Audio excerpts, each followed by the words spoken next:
It's all of it is hard. Boxing is a 24/7 job. I would say the hardest part is giving up the popcorn.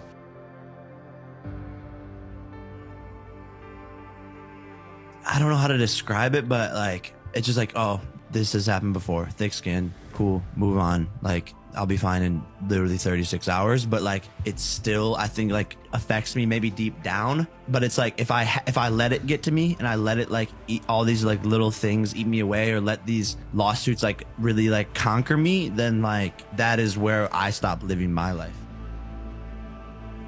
Sometimes MMA fighters are even harder to fight than professional boxers because of their unorthodox style. But for me, in the cards right now, I think it's just doing big fights and increasing my skill level so that maybe later down the line, if I want to make a world title shot, I'll have more experience under my belt, more training camps under my belt, and then that's something I could go for.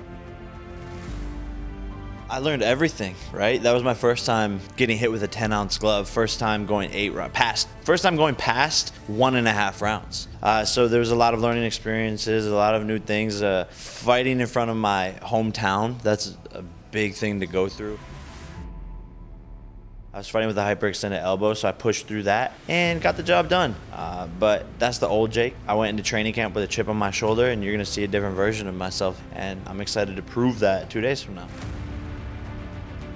You know, you sort of wake up one day and I'm in this empty house with everything that I had built basically stripped away from me, and people hated me. I thought my own friends who I thought I would be with know forever, they were gone. And I was like, what's the purpose of my life? This is terrible. I want to run away. And I think, you know, dark thoughts come into your head of like, yo, this is like, I don't want to be here on earth anymore. It's a great accomplishment, and it's sort of just telling of the movement that I've created. And you know, men lie, women lie, numbers don't. So whatever people want to say about me or whatever is out there, or blah blah blah, it's all hearsay because of things like this. And when you boil down to a core what it is that I'm doing, it's changing the game, and no one can deny that.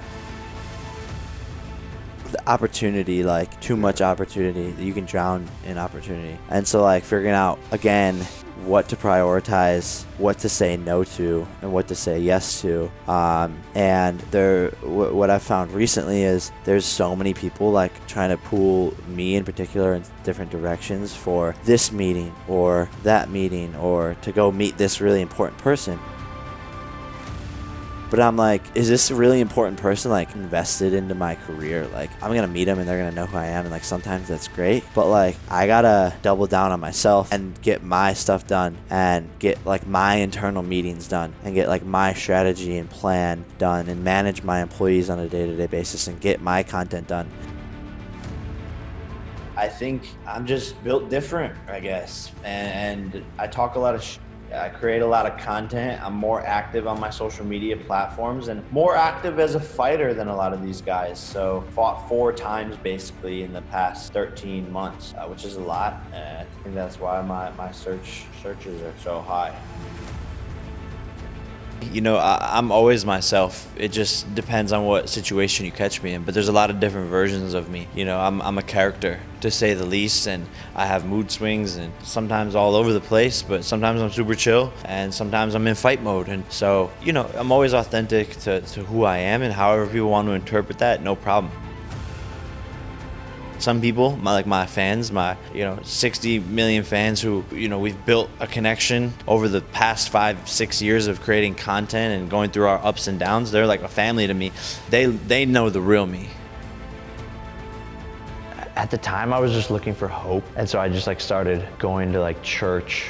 I would just like start talking to adults who would have any sort of advice. Just like talking to a therapist. I was just like, this is exactly what everyone wants. You know, the media wants to see me fail, and I'm not gonna give them what they want. And I just made the decision to like wake up every day, change my attitude really. And I just started telling myself every single day when I woke up in my bed, I would sit there and just be like, I'm happy. I'm gonna be happier next week than I am this week. I would just start telling myself these things. you know, everything's a flash thing. Cool, you won? Okay, you need to get back on it. We live in a world where everyone consumes stuff so fast and everything happens so fast that moments now are less meaningful. Part of the reason why, you know, there's so much mental health stuff going on in our society, and I deal with anxiety and all that stuff. So it's like the world we live in is just vicious thing, and no one cares about what you did yesterday, and you have to stay active and you have to be nonstop. Otherwise you'll drown out this world. And I think that's, again, yeah, part of the reason why I've had such a successful 2021. Found like the areas that I want to play in and like what I'm good at, and we have like our vision and our trajectory to get there as a company and both as like an individual, and not going away from that trajectory and sticking to it as much as possible. And a lot of times, like you said, it's saying no.